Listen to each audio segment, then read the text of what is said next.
capítulo 2, versículo 1 al 10, el mensaje del regalo inmerecido. Y cuando hablamos del mensaje del regalo inmerecido, debemos de recordar que es importante para nosotros entender cuál es el mensaje real o el mensaje verdadero o el mensaje, diríamos, que la Biblia dice.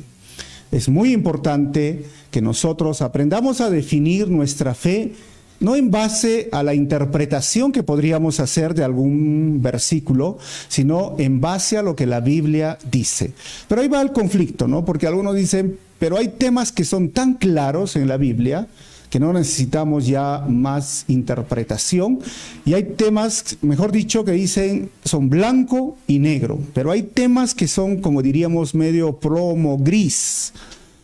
Un ejemplo, ¿no? ¿Qué ritmos musicales nosotros deberíamos de escuchar? Por ahí preguntan, pastor, ¿está bien escuchar rock? Porque la Biblia no habla del rock. ¿Está bien escuchar reggaetón, ¿no? Del ritmo o la salsa? Y ahí tenemos que entender que el ritmo en sí no es el problema, ¿no? El problema son las letras que traen las canciones. Pero entonces, ese tema ya es un poco como, oye, lo tenemos allá, ¿no? Algunos usan, por ejemplo, el fumar cigarro, ¿no? La Biblia no prohíbe fumar cigarro, no dice que no debe fumar cigarro y tampoco dice que es pecado fumar cigarro. Pero entonces, ahí es que usamos principios generales, ¿no? Ahí donde vamos. Pero el conflicto, más que los principios generales y cuestión, eso se le llama usos y costumbres, había un conflicto doctrinal. Y surgieron falsos maestros, y a ellos se les llamaba legalistas. Y estos legalistas se involucraron en la iglesia para tergiversar la doctrina fundamental o principal. ¿Y de qué se trata eso? Entonces vamos a ver ahora, después de la introducción tan sencilla, ¿no? Ya hemos orado. ¿Cuál es la idea principal entonces de este libro? Recordemos que la idea principal del libro es que la iglesia salga del legalismo judaico y que no vuelva a esclavizarse y que anden en el Espíritu. O sea, la carta es un llamado a la libertad en Cristo. Este legalismo judaico entró atentando directamente no contra un asunto de qué música o qué ritmo voy a escuchar, sino era un asunto de la salvación. Estaban añadiendo algo a la salvación, al mensaje de la salvación. Y entonces diríamos que hay tres tipos de legalismo dentro de este libro, o mejor dicho, dos y uno que nosotros lo conocemos, que ha surgido ahora dentro de la iglesia cristiana. Este legalismo judío o judaico era que si tú no obedeces toda la ley, no podías ser aceptado delante de Dios, no podías ser declarado justo, no podías ser salvo. El segundo grupo es que dijo que ya los gentiles, porque este era el conflicto, los gentiles, nosotros, ahora ya son cristianos, no son judíos, pero entonces necesitan obedecer ciertos ritos, ya no todo, pero ciertos. ¿Cuáles eran? La circuncisión, guardar el día sábado, ¿no? Y que ellos puedan comer alimentos kosher. ¿Y eso qué significa? Alimentos que los judíos lo tenían, o mejor dicho, se vuelvan vegetarianos, para que nosotros lo podamos entender. Ahora, el primer grupo exclusivamente está en Israel. El segundo grupo ha surgido hoy con la iglesia adventista del séptimo día, la iglesia judaizante o las raíces hebreas que hoy lo vemos. Y el tercer grupo, legalista, si lo podríamos decir, que ha surgido ahora dentro de la iglesia, que dicen que si tú no haces algunas cosas prácticas de acuerdo a lo que ellos interpretan de la Biblia, tú no vas a ser salvo. Por ejemplo, dentro de los usos y costumbres dicen que si tú no usas una falda larga, pues entonces no vas a ser aceptado por Jesús, no eres santo, por lo tanto, no eres salvo. Ahí va el punto. Ahora, oye, pero la Biblia dice que no debe usar el hombre ropa de mujer. Y en base a ese versículo surge la interpretación, y ahora nosotros tenemos que saber, ¿es una buena interpretación o no es una interpretación equivocada? ¿O cómo sé que es una sana doctrina? Pues la sana doctrina es cuando nosotros tenemos, yo les dije, ¿no? Mínimo 2 versículos, mínimo, ¿no? Lo mejor sería que haya 3 versículos que hablen sobre el tema que estaba en el Antiguo Testamento, Jesús lo enseñaba, en el libro de Hechos se repitió y las epístolas lo afirmaron. Así es una correcta interpretación. Entonces el asunto de las vestimentas está dentro de la ley en el Antiguo Testamento. La iglesia del libro de los Hechos ni lo menciona, y Pablo sí menciona, obviamente, que se vistan con decoro, pero no dice este tema, ¿no? Pero entonces, ahí, como decía San Agustín, que en lo fundamental nosotros tengamos unidad, y esto de la unidad tiene que ver con la salvación. Y en lo secundario, para mí esto es secundario, tengamos libertad. Si hay un hermano que piensa, o alguien de ustedes que conocen que piensa que la falda es sinónimo de santidad, yo voy a respetar su punto de vista, tampoco lo voy a condenar y sentirme mejor, ¿no?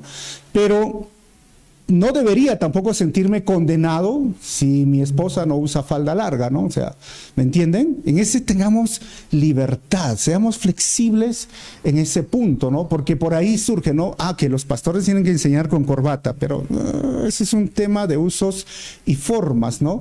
Y si alguien me invita a una iglesia donde el pastor usa corbata, ¿saben que yo me pongo corbata, ¿no? Y he estado en corbata, hermanos, hasta en la selva. No sé si ustedes han ido a la selva, con terno y corbata y sudando por acá, porque obviamente la iglesia quería que sea el que sube al púlpito esté con corbata, y yo me someto y no tengo ningún problema, ¿no? Pero cuando el conflicto surge, cuando te dicen que ese es uno de los puntos para que tú seas santo o seas salvo, ahí más bien ya no estamos de acuerdo. Pero encima de eso, miren, en lo fundamental, unidad. En lo secundario, libertad. Que si escuchas reggaetón, hermano, cristiano, por supuesto, ¿no? Salsa cristiana, no hay conflicto, lo que te guste, ¿no? Tengamos libertad. Pero encima de esas 2 cosas, dice la Biblia, que haya mucho amor.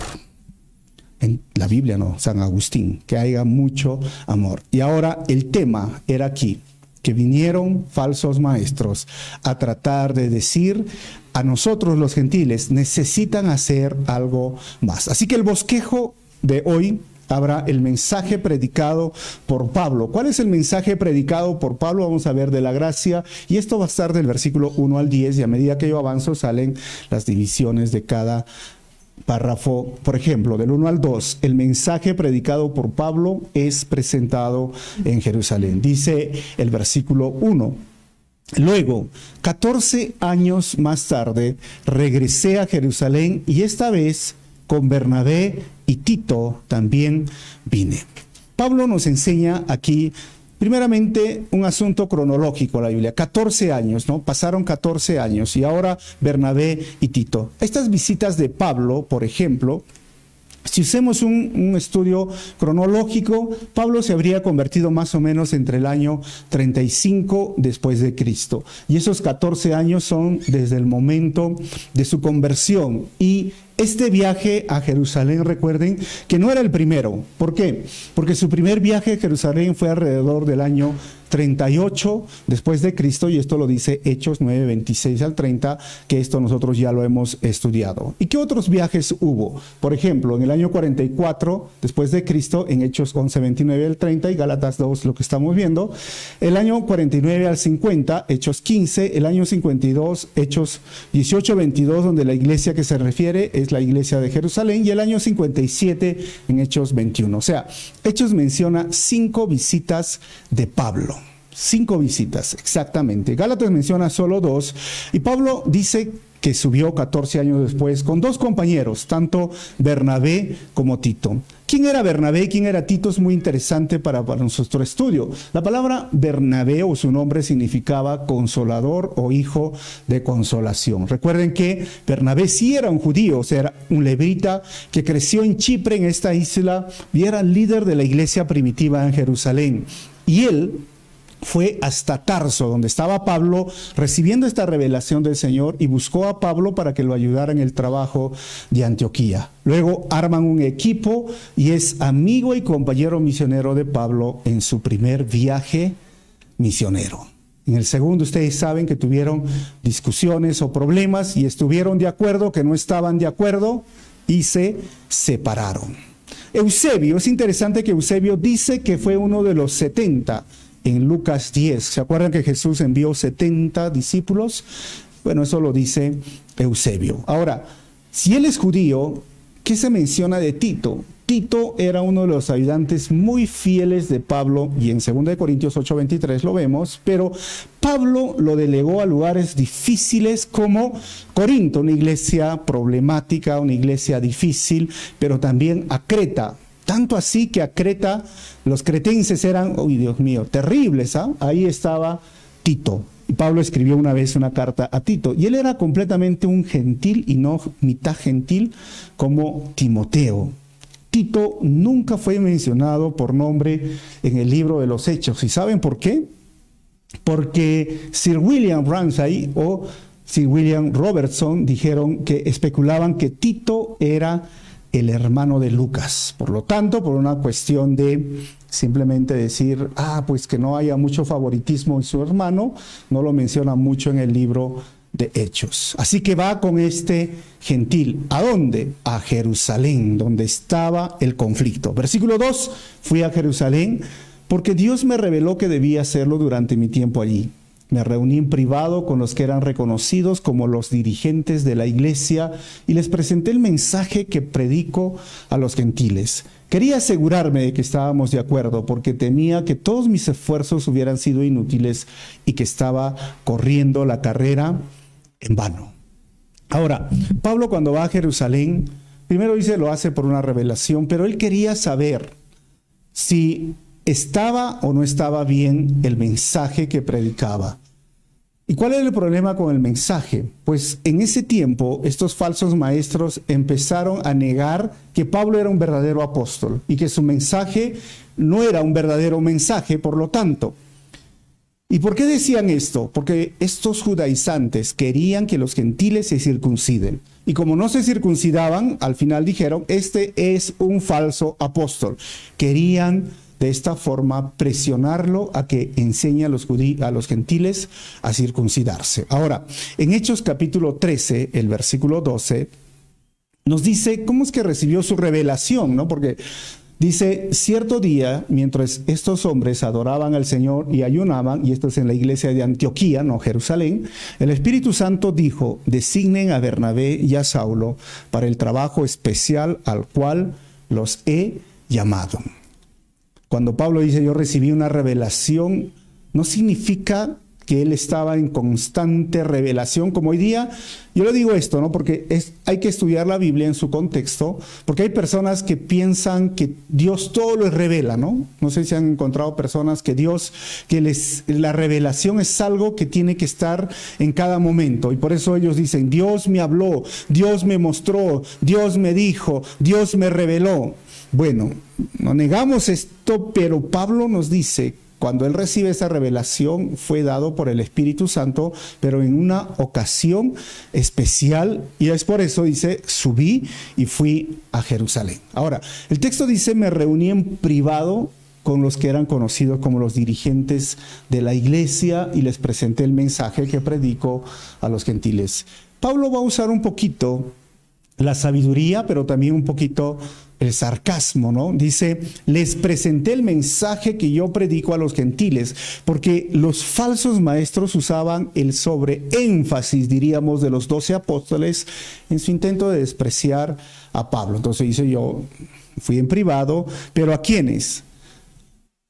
A ellos primeramente les presenté. Es como decir, los voy a evangelizar, ¿no? A veces usamos un chiste en misiones, hay que evangelizar a los pastores, decimos, ¿no? O sea, tienen que entender el tema de misiones. ¿Pero por qué? Porque parece que la iglesia en este tiempo, estamos hablando del año 48, 50, no entendía el tema de la misión global. Es decir, que el mensaje debería ser predicado a los gentiles. ¿Y cuál es la prueba para esto? Miren, Hechos 11:1, dice el texto, los apóstoles y los creyentes de Judea se enteraron de que los que no son judíos, ¿quiénes son los que no son judíos, hermanos? Nosotros, y lo he remarcado, también habían aceptado el mensaje de Dios. O sea, los mismos apóstoles que recibieron la gran comisión, Hechos 1:8, ¿no? Recibirán el Espíritu Santo, vino en Hechos 2, y serán testigos hasta los confines de la tierra. O vayan y prediquen el evangelio a toda criatura. Ellos mismos dijeron, oh, los gentiles también creyeron. Era como Pablo les decía, miren, ya fui donde ellos y les prediqué el mensaje del evangelio para que ellos puedan entender qué mensaje yo estoy dando. Versículo 3. El mensaje predicado por Pablo está basado en la libertad de los reglamentos judíos. Dice el versículo 3, sin embargo, ellos me respaldaron y ni siquiera exigieron que mi compañero Tito se circuncidara a pesar de que era griego. Entonces, ya les di el mensaje, les hablé lo que yo digo, pero ojo, a esta iglesia que decían que debería de circuncidarse todo gentil, él dice, yo llevé a Tito, que es un gentil, y estando con los líderes, los dirigentes, sabiamente en privado, ninguno de ellos dijo, yo no me junto con Tito, o no lo aceptamos como hermano. ¿Por qué? Porque entendían que no era diríamos, requisito para la salvación el ser circuncidado. Hermanos, Pablo nos enseña aquí algo muy importante, que es que muchos de los conflictos se solucionan conversando con amor o asertividad para evitar los malos entendidos. Si el problema era eso, pues hablemos. ¿Y hablemos cómo? En privado. Miren, Pablo fue sabio, hablemos en privado. A veces muchos de los conflictos, a veces internos en la iglesia, o quizás en tu familia, o en tu pareja, es porque no te das tiempo para hablar. Y a veces muchas personas suponen, ¿no? Se supone, o es obvio. Bueno, Pablo fue sabio. Surgió el conflicto, lo acusaban de que su mensaje estaba mal, él fue a Jerusalén y simplemente habló, conversó, dialogó y empezó a estar tranquilo. Ahora, el tema de la circuncisión, ¿dónde comienza? Los judíos, hasta el día de hoy, circuncidan a sus hijos, los hijos varones, a los 8 días de nacido. Tiene que ser llevado el bebé para hacer un corte en el prepucio como una señal permanente al varón, porque esta es la señal del pacto que hizo con Abraham. Esto es lo que querían que hagan los gentiles. ¿Se puede hacer de adulto? Sí. Se puede hacer de adulto. Hoy hay muchas herramientas, pero es doloroso. Por eso es que a los 8 días se le hacía. Y antiguamente cuando se hacía con un hombre, dice Josefo, era interesante que 40 días estaba en cama el hombre, porque no había antibióticos y no había para calmar el dolor, ¿cómo se llama? Analgésicos, se imaginan, hermanos, ¿no?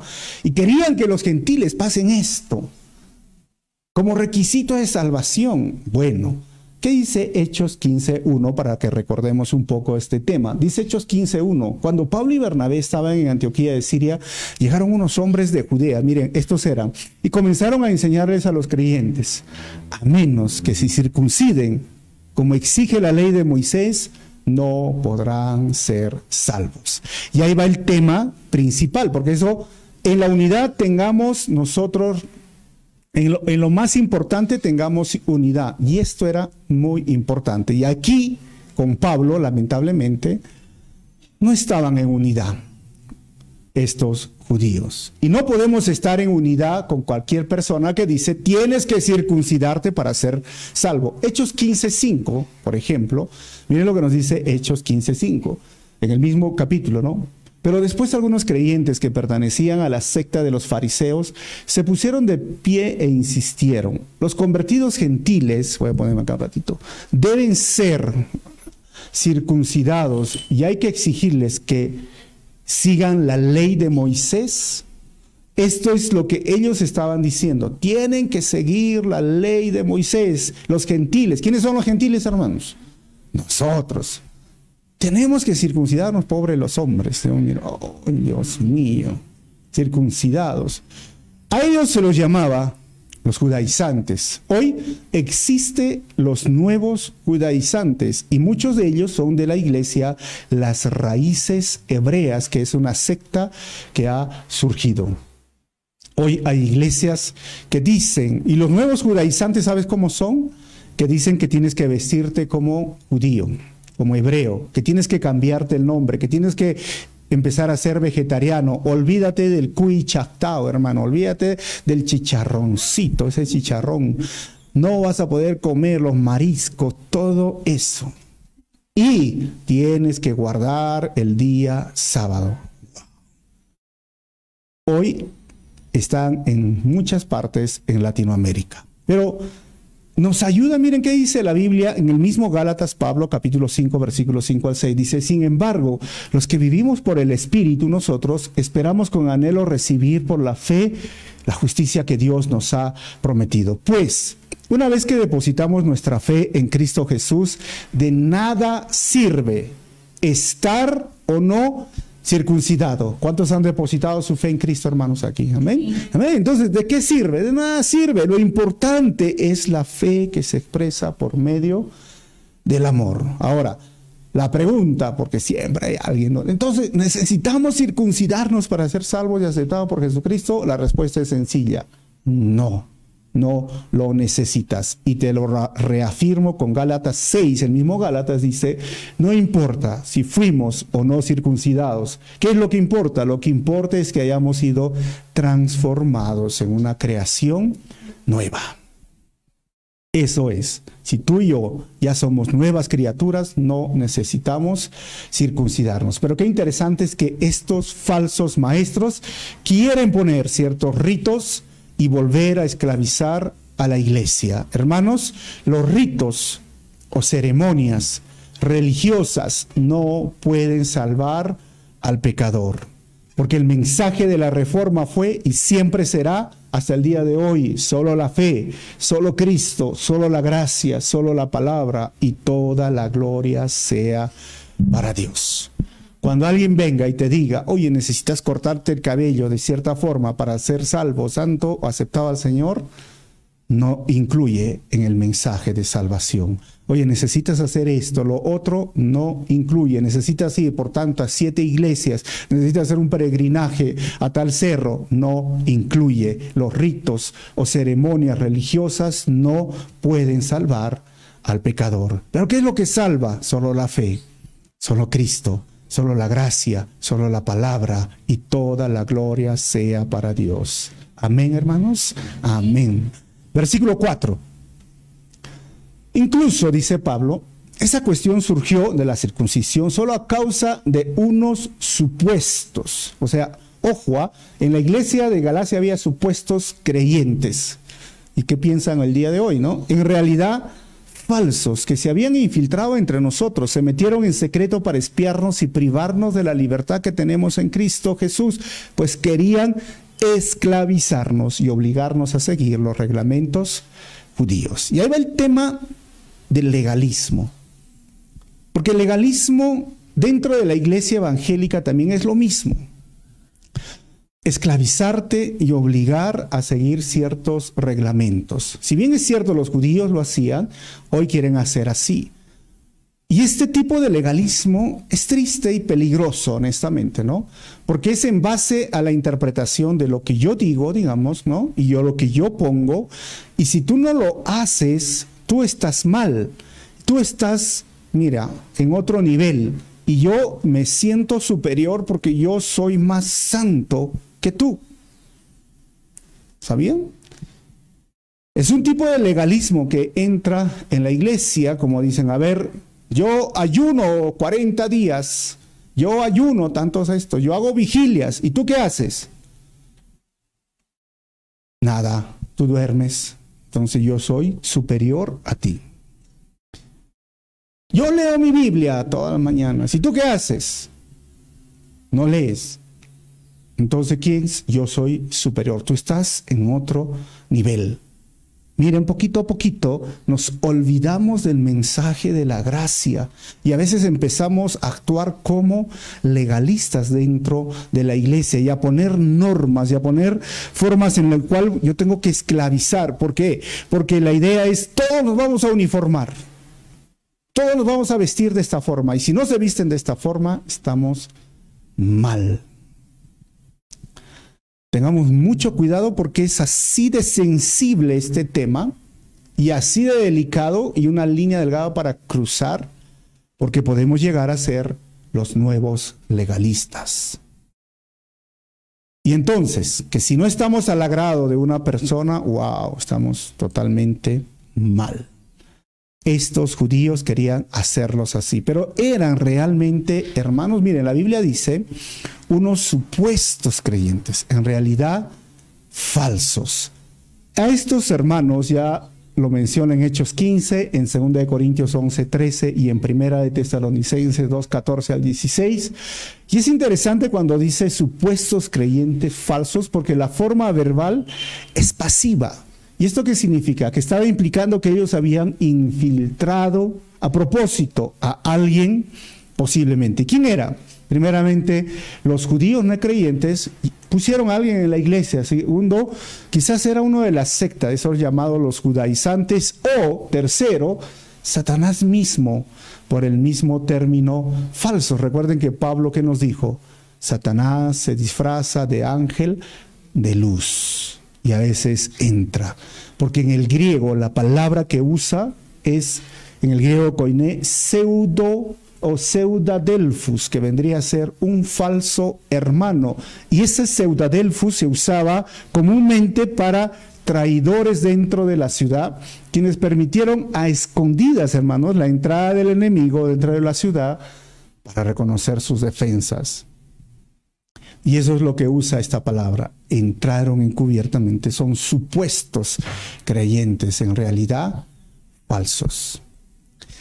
Aquí en la iglesia nosotros hemos tenido esa experiencia, ¿no? Había hace muchos años un hermano muy querido, sabía mucho de historia de la iglesia, hasta que un día encontramos literatura judaizante abajo. Ustedes han visto que en la cafetería tenemos una literatura bíblica y a veces novelas bíblicas, etcétera. Y ahí encontré de casualidad, ¿qué hace esto acá? Y había sido de este hermano que se involucró, que se hizo amigos de muchas personas y ya nos dimos cuenta que él era un judaizante. Supuestos creyentes, que tengamos siempre cuidado, aprendamos a defender la fe y siempre les hemos dicho que la mejor forma de diferenciar lo falso de lo verdadero es conociendo lo verdadero. ¿Y qué querían hacer? Dice, se metieron en secreto para espiarnos y privarnos de la libertad que tenemos en Cristo Jesús. Y ahora cuando hablamos de la libertad, algunos dirán, pero acaba de mencionar los ayunos, las vigilias. ¿Está mal hacer eso? Leer la Biblia está, no está mal, y no estamos en contra de eso. ¿Sí me entienden, no? Lo que estamos en contra es de la actitud legalista de pensar que haciendo esas cosas tú vas a obtener la salvación o eres un mejor cristiano. Sino que eso lo hacemos porque es una necesidad para nosotros, pero no es un requisito para salvación. ¿Sí me entienden, hermanos, ahora? ¿Sí? Porque esa libertad que está hablando exclusivamente acá es la gracia que nosotros hemos recibido. Somos salvos por gracia y la gracia es el regalo inmerecido. Nadie de ustedes, ni yo, merece ser salvo. ¿O hay alguien de aquí que merece ser salvo, hermanos? Nadie dice, no, pues que yo nací en tal lugar. No. O no, es que sabes que a mí Dios me reveló o a mi mamá le revelaron que iban a hacer. No, nadie de nosotros merece ser salvo. Pero la libertad es que nosotros que tenemos es del pecado, la libertad en Cristo. Pero hay algo muy interesante que tienes que saber de la libertad, es que somos libres en Cristo del pecado, mas esa libertad no es licencia para pecar. Eso es lo que tienes que entender. Sí, somos libres, sí, en Cristo del pecado, pero eso no significa que la gracia es una gracia barata, porque hay algunos que tergiversan esto. Yo te digo, la gracia que te salva es la gracia que te transforma, no es licencia para pecar. Y miren, Gálatas capítulo 5, versículo 1 dice, por lo tanto, mismo Pablo en Gálatas, Cristo en verdad nos ha liberado. Y ahora asegúrense de permanecer libres y no se esclavicen de nuevo a la ley. De esa libertad estaba hablando. No te vuelvas a esclavizar en la ley. Pero la Biblia también habla, pues ustedes son libres, pero a la vez son esclavos de Dios. Así que no usen su libertad como excusa para hacer el mal. Porque alguno dice, entonces pastor, está bien escuchar reggaetón, está bien escuchar salsa. Mire hermano, yo te he dicho, la letra es el problema. Pero vayamos un poquito más, ¿no? Porque hay algunos latinos acá, ¿no? Que les gusta bailar.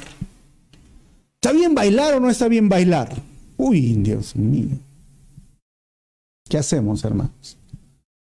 Bueno, la pregunta no viene de algunos que yo conozco de años, ¿no? Sobre todo los jóvenes, ¿no? Pastor, ¿está bien? ¿Qué está bien? Algunos hasta preguntan, ¿está mal emborracharse? Oye, ya, pero esas preguntas ya son, ¿qué dice la Biblia, hermanos, de la borrachera? De la borrachera dice que los borrachos no heredan el reino de los cielos. Ya, no preguntemos eso, ya, hermanos. Pero el baile. Ahora, ¿qué tipo de baile? Algunos dicen, no, pero bailar en el colegio, su tunki, ¿cómo se llama? Su saya, no sé, ¿no? O ir al gimnasio a hacer su fitness, ¿no? O en la casa. Tengamos libertad en ese sentido, pero ojo, como dice Pablo, no usen su libertad como excusa para hacer el mal. Y ahí va el problema.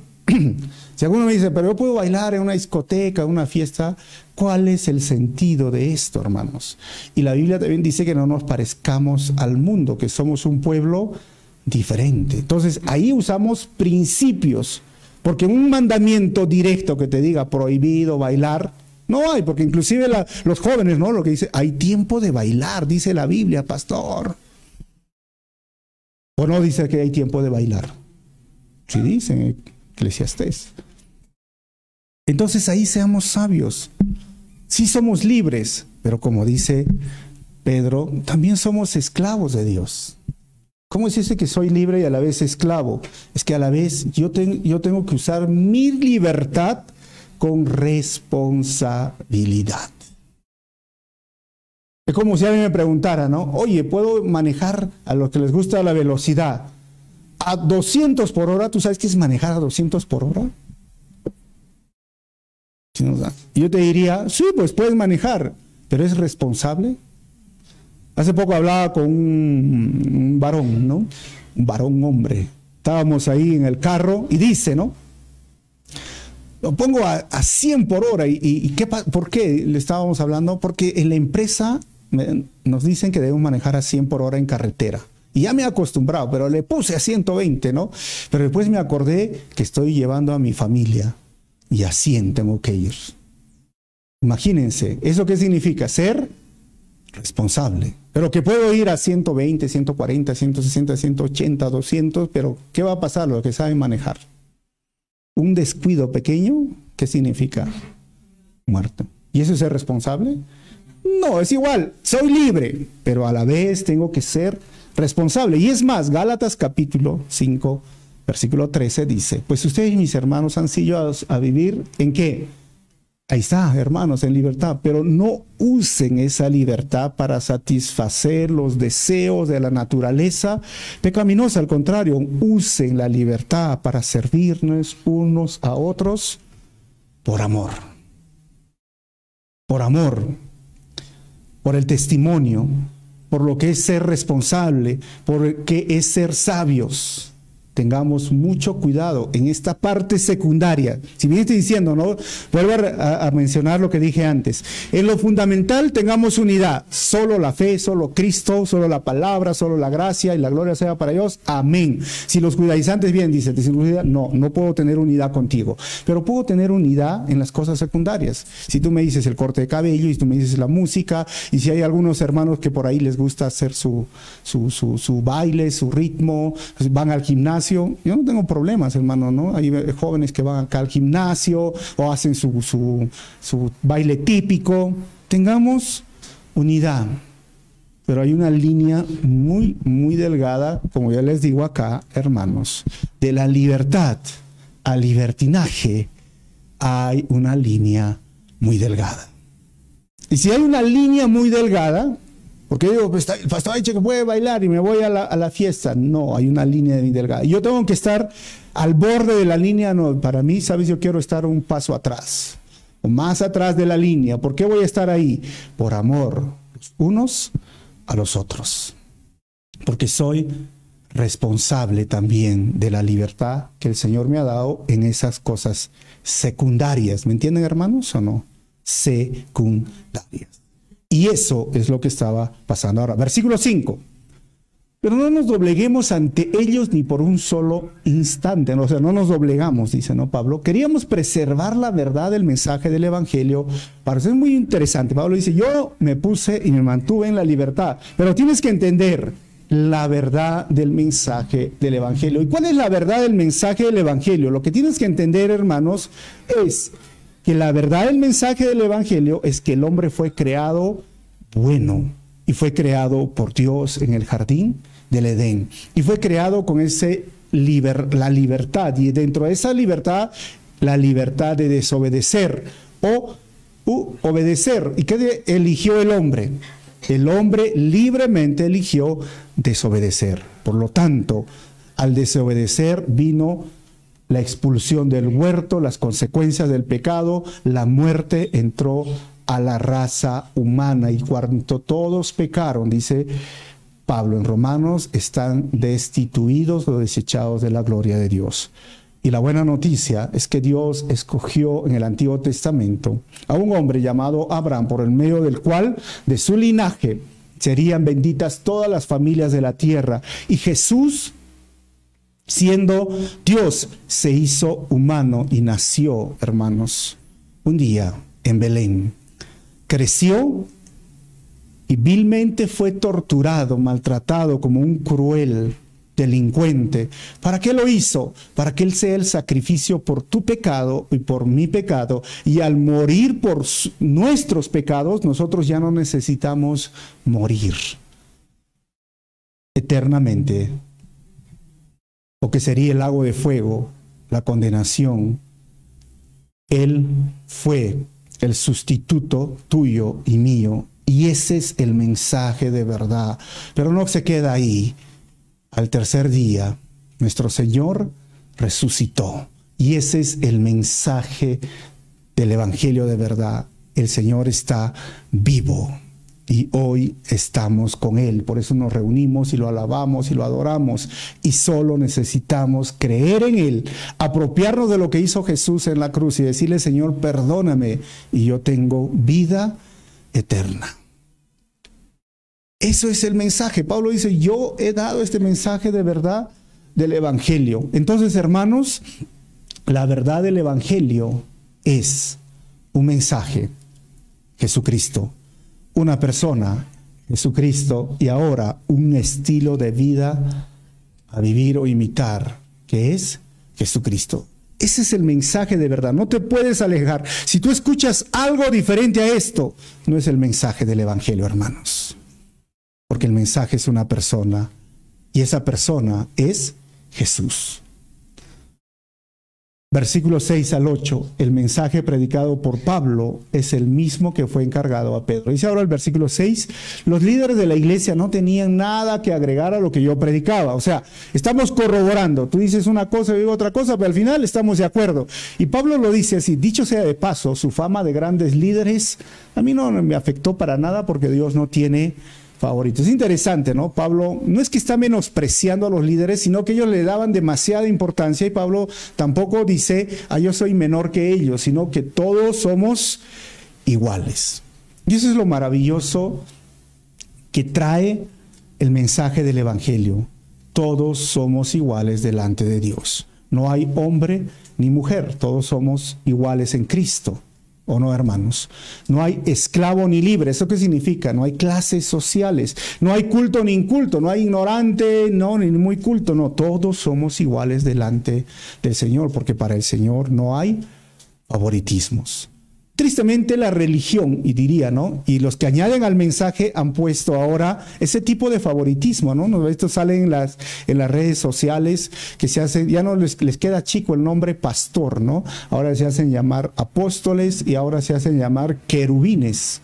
Tú buscas en el Facebook querubín tal y te va a salir, ¿no? Yo dije, un día, me estás bromeando, no pon querubín, a ver, hermano, pon, y te van a salir los querubines, ¿eh? Porque ya, no, pues ya estamos en otra élite, ¿no? En otra clase diferente. Nunca quiso ni Dios, ni el mensaje de Pablo, ni el mensaje de Pedro. Ahora, versículo 7, al contrario, dice, al contrario. Ellos comprendieron que Dios me había dado la responsabilidad de predicar el evangelio a los gentiles, tal como le había dado a Pedro la responsabilidad de predicar a los judíos. Versículo 8, pues el mismo Dios que actuaba por medio de Pedro, apóstol a los judíos, también actuaba por medio de mí, apóstol a los gentiles. Ahora, apóstol, ¿a quién es Pablo? A los gentiles. Apóstol, ¿a quién es Pedro? A los judíos, hermanos. O sea, tenemos que entender esto muy importante, que el mensaje del evangelio puede cambiar en la forma o idioma, porque gentiles, judíos, de la proclamación, mas nunca en el fondo del mensaje. Ahora, Pablo dice, ¿no? Yo predicaba a ellos y es el mismo que se predica a los judíos en otro idioma. Y cuando yo digo de la forma, obviamente, ¿no? Algunos pueden predicar a través de una canción, a través del deporte, una iglesia, pero el mensaje, el fondo del mensaje nunca debe de cambiar. Y ahora, un paréntesis a la tesis católica, ¿no? Si dicen que Pedro es el primer papa, ¿líder de quién era? ¿De los romanos, que eran gentiles, o de los judíos? ¿Era líder de los judíos o líder de los gentiles? De los judíos. Entonces, se dan cuenta que hay una contradicción en estos mismos versículos, ¿no? Donde ellos dicen, no, pues Pedro fue el primer papa, pero fue el líder a los judíos, ¿ah? Pablo mismo lo dice, no es a los gentiles. ¿Y los romanos quiénes son? Gentiles. ¿Nosotros qué somos? Gentiles. Entonces, Pablo sería el primer papa, pero no lo mencionan porque se dan cuenta que tiene contradicciones la tesis católica. Vamos a terminar, versículo 9 al 10. El mensaje predicado por Pablo es reconocido por los líderes de la iglesia en Jerusalén 9. De hecho, dice Pablo, Santiago, Pedro y Juan, quienes eran considerados pilares de la iglesia, reconocieron el don que Dios me había dado y nos aceptaron. ¿A quién? A Bernabé y a mí como sus colegas.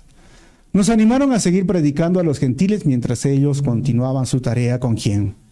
Con los judíos. ¿Se dan cuenta? Ahora, este Santiago no es el apóstol Santiago porque él fue martirizado primero, sino que brevemente, ¿quién es este Santiago? Otra vez para ayudar a reforzar y entender que la tesis católica no tiene sentido. Miren, Santiago es el medio hermano de Jesús. Fue llamado Jacobo el Justo y después lo apodaron el de rodillas de camello, le decían. ¿Por qué? Porque él oraba constantemente de rodillas. Esto lo dice Eusebio en su libro y Agesippus.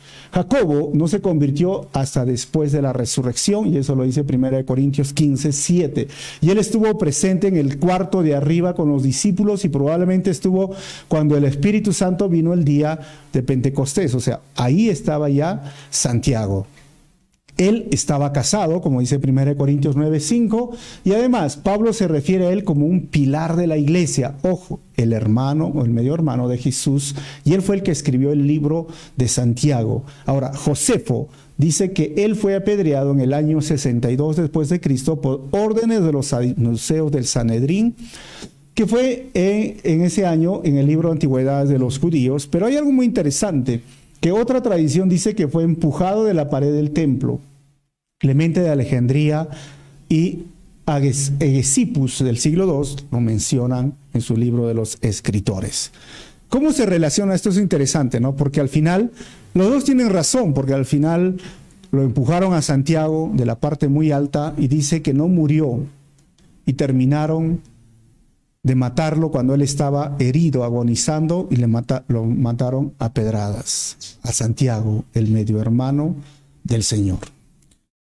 Nuestros mártires, ¿no, hermanos? Que nos enseñan muchas cosas. Pablo fue donde ellos.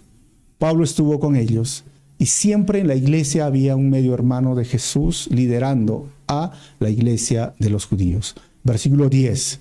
La única sugerencia que hicieron fue que siguiéramos ayudando a los pobres, algo que yo siempre tengo deseos de hacer. Miren, cuando Pablo llega a Jerusalén, había un problema, y el problema era la pobreza. Aparte de eso de la circuncisión, muchos se habían quedado el día de Pentecostés y había mucha necesidad económica. Es por eso que en 1 Corintios 16:2, Pablo habla de recoger esa ofrenda a los necesitados. Dice, el primer día de cada semana, cada uno debería separar una parte del dinero que ha ganado y no esperen hasta que yo llegue para luego tratar de reunirlo todo de golpe. Y acá otra vez, un punto muy importante, si los que dicen que debemos de reunirnos el sábado, ¿cuándo se reunía la iglesia? El primer día de la semana. ¿Y cuándo es el primer día de la semana? Y si ustedes ven, ¿en qué año se escribió Corintios? Del año 60. Habían pasado ya casi esos 30 años y la iglesia ya no se reunía el sábado, se reunía el domingo. Ahora, 2 Corintios 8:14 nos dice, ahora mismo ustedes tienen en abundancia, porque eso es lo que le decía Pablo a los gentiles de Corinto, tienen y pueden ayudar a los necesitados. ¿Y quiénes eran esos necesitados? Los de Jerusalén. Más adelante ellos tendrán en abundancia y podrán compartir con ustedes cuando pasen necesidad. De esta manera habrá igualdad. Hermanos, en la Biblia siempre ayudar a los más necesitados es una tarea de la iglesia. Y es una tarea que hoy somos llamados a hacer también, ¿no? Estamos hablando del proyecto Uñaspay, de ayudar a ver, en muchas necesidades que tenemos en la iglesia. Y la iglesia aquí sí se ha comportado muy bien, hermanos, ¿no? Siempre me alegro porque en medio de la pandemia, 2 años, ¿no? Siempre se ha ayudado con bolsas de comidas las personas que tenían a los que menos tenían. Pero recuerden eso, es tarea de la iglesia. Muy bien, el tiempo nos ha ganado. Vamos a terminar con 4 conclusiones. Primero, la mejor forma de mantener la unidad en la iglesia es conversar con asertividad sobre los malos entendidos, como lo hicieron Pablo y los líderes, ¿no? Número 2, el mensaje del evangelio que añade el realizar ciertos ritos, ceremonias o guardar ciertos días como requisitos de salvación ya no es el evangelio de la gracia. Recuérdenlo, si escuchan ese mensaje, no hay unidad con ellos. Número 3, somos libres en Cristo por su gracia y debemos usar esa libertad con responsabilidad y no con insensibilidad al prójimo, ¿no? Yo tengo la libertad, pero ya eres insensible. Recuerda que somos libres, pero esclavos del Señor. Y número 4, el mensaje del evangelio de verdad se debe de centrar en Jesucristo y no en el ser humano o iglesia. Cuando escuchas esos mensajes centrados en el ser humano o en la iglesia, sal de allí, hermanos. ¿Y qué significa ese mensaje centrado en el ser humano? Hay predicadores que solo hablan de sí mismos, que solo hablan de cómo ellos son los super cristianos o los que reciben revelaciones. Al final el mensaje, ¿en quién está centrado? En ellos. Salgan de allí. Vamos a orar y terminamos. Señor, te agradecemos por este tiempo. Tu palabra, Señor, nos muestra que siempre has sufrido esos infiltrados o falsos hermanos para tratar de tergiversar el mensaje verdadero. Tristemente, Señor, si surgió hace mucho tiempo, hoy también. No solo tenemos que cuidarnos de los nuevos judaizantes, sino a veces, Señor, de los teleevangelistas o de los predicadores que a veces salen en la radio o la televisión. Señor, ayúdanos a tener sabiduría, a saber diferenciar lo falso de lo verdadero. Ayúdanos también a ser sabios, Señor, a mantener la unidad de la iglesia en lo más importante, lo fundamental.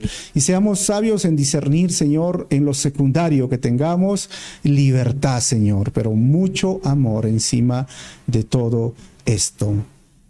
Que seamos responsables con la libertad que tenemos, Señor, de usos y costumbres.